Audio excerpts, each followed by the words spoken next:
Back to my channel which is Aarushi's notes. तो आज हमने पढ़ना है breathing and exchange of gases, ठीक है। और उसमें हम टॉपिक्स पढ़ेंगे, रेस्पिरेटरी ऑर्गन मैकेनिज्म क्या है ब्रीदिंग का, एक्सचेंज ऑफ गैसेस, ट्रांसपोर्ट, कैसे रेगुलेशन होती है रेस्पिरेशन की और उनके डिसऑर्डर्स, ठीक है। तो मेन वीडियो शुरू करने से पहले मैं कहना चाहती हूँ आप सबका बहुत बहुत थैंक यू कि आपने मेरे 130 सब्सक्राइबर कंप्लीट करा दिए, उसके लिए रियली रियली थैंक यू। और आप ऐसे ही मुझे सपोर्ट करते रहिए, ठीक है। तो मैंने अपनी पिछली वीडियो में क्लास 11th का डाइजेशन एंड एब्जॉर्प्शन का सारा खत्म करवा दिया था चैप्टर। तो आज हमने पढ़ना है क्लास 11th का ही chapter number 17 breathing and exchange of gases, जिसमें हमने जो से टॉपिक पढ़ना है वो मैंने सारे ब्लैक बोर्ड पे लिखे हुए हैं।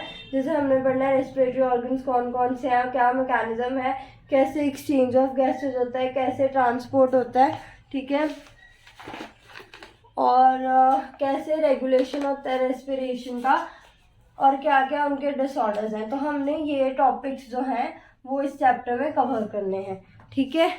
तो मतलब इस चैप्टर की जो स्टार्टिंग है वो शुरू होती है ब्रीदिंग से, ठीक है।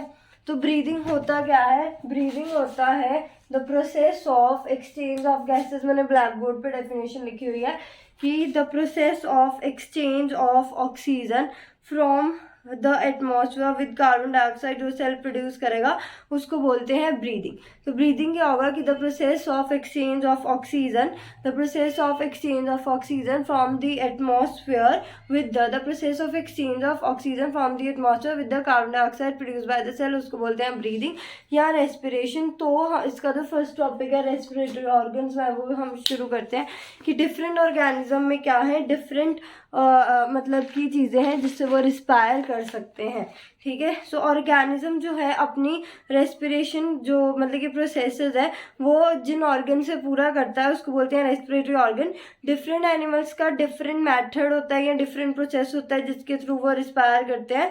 तो डिफरेंट एनिमल्स के डिफरेंट रेस्पिरेटरी ऑर्गन होते हैं जो उनके दो मेन फीचर्स पे डिपेंड करते हैं।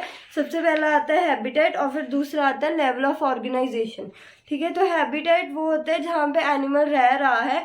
जो नेचर होता है रेस्पिरेटरी ऑर्गन का डिपेंड करता है कि कैसा हैबिटेट है एनिमल का, कि वो किस जगह में किस हैबिटेट में रह रहा है, उस पर डिपेंड करेगा कि उस ऑर्गेनिज्म का रेस्पिरेटरी सिस्टम क्या है।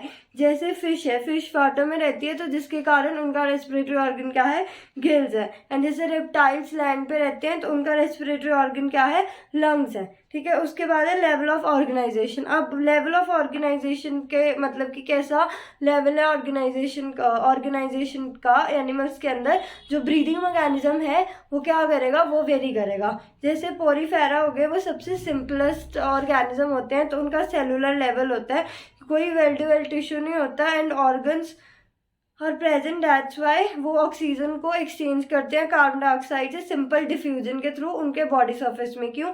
क्योंकि ये जो पॉरीफिन्स होते हैं वो सिंपलेस्ट ऑर्गेनिज्म है, सेलुलर ऑर्गेनिज्म है, इनके पास कोई प्रॉपर वेल डेवलप्ड ऑर्गन है ही नहीं। तो ये कैसे अपना एक्सचेंज करेंगे, ये एक्सचेंज करेंगे through the diffusion through the entire body surface. Then आता है सिंपल डिफ्यूजन। सिंपल डिफ्यूजन का मतलब होता है कि movement of molecule higher concentration से लोअर कंसंट्रेशन में, ठीक है। अब नेचर क्या है रेस्पिरेटरी ऑर्गन्स की, लोअर इन्वर्टिब्रेट। तो हमने अभी तक क्या पढ़ा कि ब्रीदिंग क्या होता है और रेस्पिरेटरी ऑर्गन्स हर एक ऑर्गेनिज्म में डिफरेंट होते हैं। जैसे सबसे पहले आ गया हैबिटेट। हैबिटेट में जैसे फिशेज है तो जिस जगह पे ऑर्गेनिज्म रह रहा है उस पर बहुत ज़्यादा डिपेंड करता है कि उसका रेस्पिरेटरी ऑर्गन क्या होगा। जैसे फिशेज है उसके पास गिल्स है क्योंकि वो वाटर में रह रहा है, ठीक है। देन है रेप्टाइल्स। रेप्टाइल्स का रेस्पिरेटरी ऑर्गन क्या है, लंग्स, क्योंकि वो लैंड पे रह रहा है। देन ऑर्गेनाइजेशन, जितना ज़्यादा कॉम्प्लेक्स ऑर्गेनाइजेशन होगा एनिमल का उसके पास उतने ही अच्छे वेल डेवलप्ड रेस्पिरेटरी ऑर्गन्स होंगे। इसमें एक एग्जाम्पल हमने पढ़ा पॉरीफिन्स। अब हमने पढ़ना है सिलेंड्रेट्स में। तो सिलेंड्रेट्स में तो सेल सरफेस के थ्रू ही गैसेस एक्सचेंज होता है। इन एनिमल्स में क्या होगा कि जो सेल होता है वो डायरेक्ट एंड डायरेक्ट होता है इन्वायरमेंट के साथ, and respiratory organs lower animals में प्रेजेंट होते हैं। तो उनके पास कोई कनेक्टिव टिश्यू है नहीं, जैसे ब्लड वगैरह जो गैसेस को ट्रांसपोर्ट करेगा। तो जो ऑक्सीजन वाटर में डिजोल्व होती है वही सेल्स में जाती है एंड डिफ्यूजन के थ्रू वो फिर आगे all of the body transport होती है, और डिफ्यूजन के थ्रू कार्बन डाइऑक्साइड जो ऑर्गेनिज्म लिबरेट करते हैं वो डिफ्यूज आउट होती है। सेल सरफेस के थ्रू।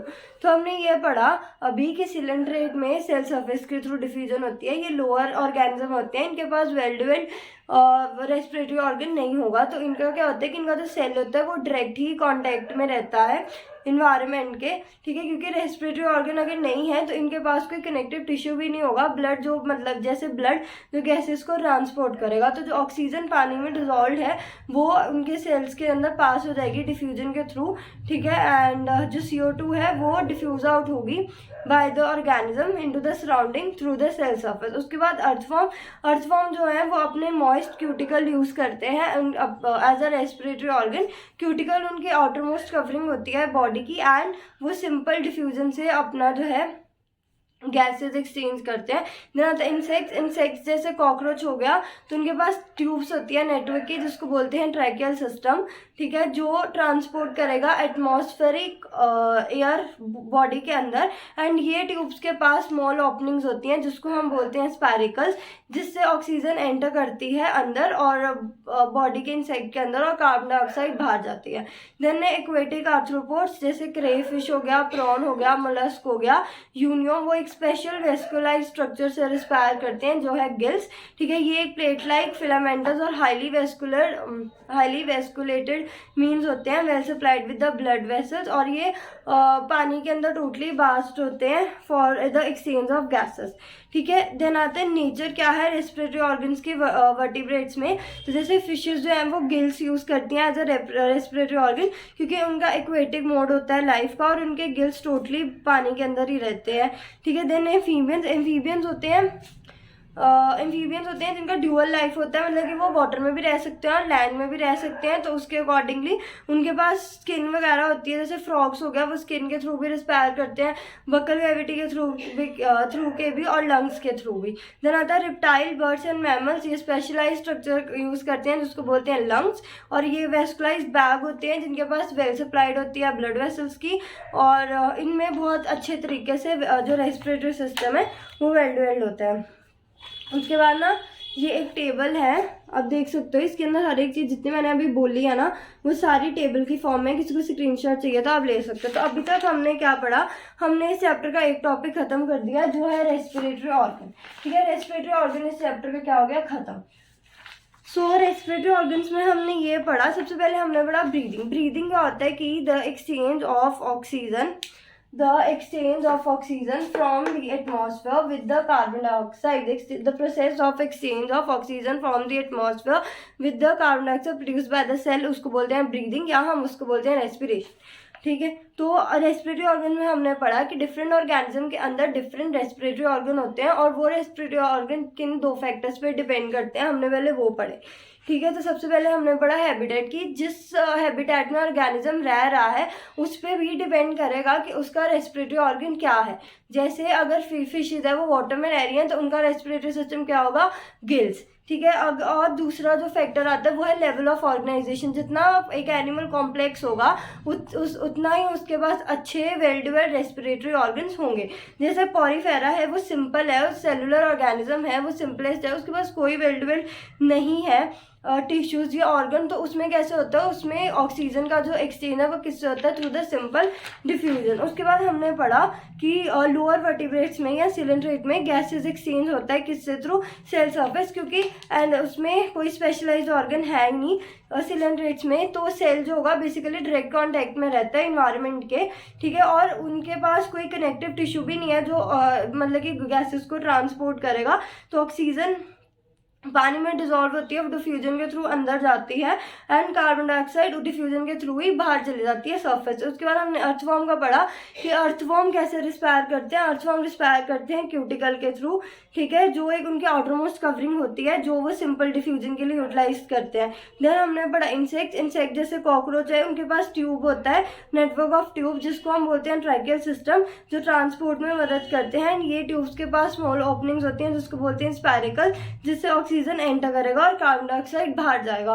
देन हमने पढ़ा एक्वेटिक ऑर्थ्रोपोड्स, ठीक है, इनके पास स्पेशलाइज स्ट्रक्चर होते हैं जिसको बोलते हैं गिल्स। उसके बाद हमने नेचर पढ़ा रेस्पिरेटरी ऑर्गन का इनवर्टिब्रेट्स में। सबसे पहले जैसे फिश गिल्स यूज करती है as a respiratory organ and उनका एक्वेटिक मोड होता है, तो उनके गिल्स होते हैं वो पानी में हमेशा बात रहते हैं। एम्फीबियंस होते हैं जो पानी में भी रह सकते हैं और लैंड पे भी, तो जैसे फ्रॉग हो गया वो स्किन से रिस्पायर कर सकता है, बकल कैविटी, एंड उसके पास क्या होता है, लंग्स भी होते हैं। Then reptile, birds and mammals, उनके पास स्पेशलाइज स्ट्रक्चर होता है जिसको हम बोलते हैं लंग्स। उसके बाद हमारे पास आता है ह्यूमन रेस्पिरेटरी सिस्टम, ठीक है। तो ह्यूमन रेस्पिरेटरी सिस्टम में सबसे पहले एनसीईआरटी में एक डायग्राम है, ये वाला दिख रही है, ये वाली, ठीक है। So this is the diagrammatic view of the human respiratory system. एक इसमें भी है मेरे पास, सेम ही है, ठीक है। तो ह्यूमन रेस्पिरेटरी सिस्टम के अंदर आता है हमारे पास respiratory passage and respiratory organs, ठीक है। क्या क्या आता है, रेस्पिरेटरी पैसेज एंड रेस्पिरेटरी और तो ह्यूमन रेस्पिरेटरी सिस्टम में क्या आता है, respiratory passage and respiratory organs, ठीक है। तो मैं ये रिमूव कर रही हूँ पहले, फिर मैं देखती हूँ।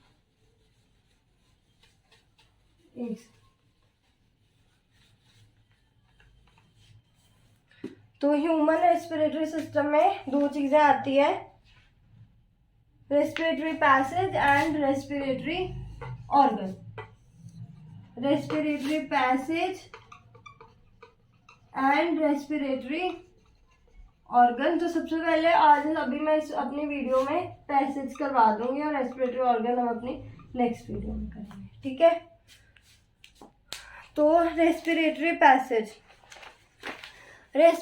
पैसेज वो पैसेज होता है जिससे हम एयर लेते हैं बाहर से। It is a passage, respiratory passage एक ऐसा पैसेज है जो वो पैसेज होता है जिससे हम एयर लेते हैं बाहर से, ठीक है, हमारे respiratory surface of the lungs. और इसके अंदर आता है nostrils, nasal cavity, internal nares, pharynx, larynx, trachea, bronchi और उनके branches and respiratory surface of lungs जो कि एल्वेलाई।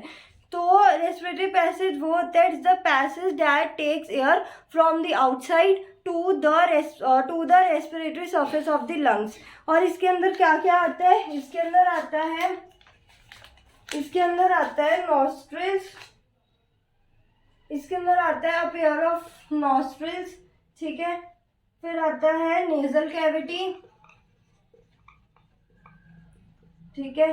फिर आता है a pair of internal nares, फिर आता है फेरिंग्स, फिर आता है लैरिंग्स, फिर आता है ट्रैकिया, फिर आता है bronchi and their branches and respiratory surface of lung that is alveoli, ठीक है।